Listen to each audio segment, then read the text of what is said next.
কলকাতার বাংলা ছবি ইন্ডাস্ট্রি খুবই সংকুচিত, খুবই ছোট।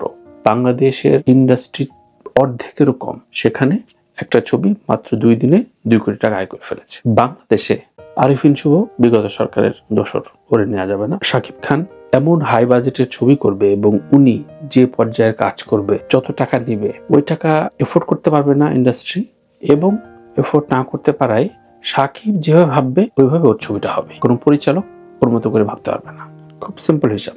সর্বশেষ তাণ্ডবে যেটা হলো, ক্যামিও, আফরান নিশো, সিয়াম, এই ক্যামিও কেন, এটা নিয়ে শাকিবের ভক্তদের মধ্যে কামড়াকামড়ি লেগে গেল। তাতে লাভ হলো কি, শত্রুপক্ষ সুযোগ পেল, ছবিটা মাত্র কয়েকদিনে পাইরেসি হয়ে গেল, ছবিটা ব্যবসা হারালো। শাকিব ভক্ত খুব খুশি, যাক দেখছো আমাদের কথা আসলে কি হয়। শাকিব তার ওই একই অবস্থানে আছে।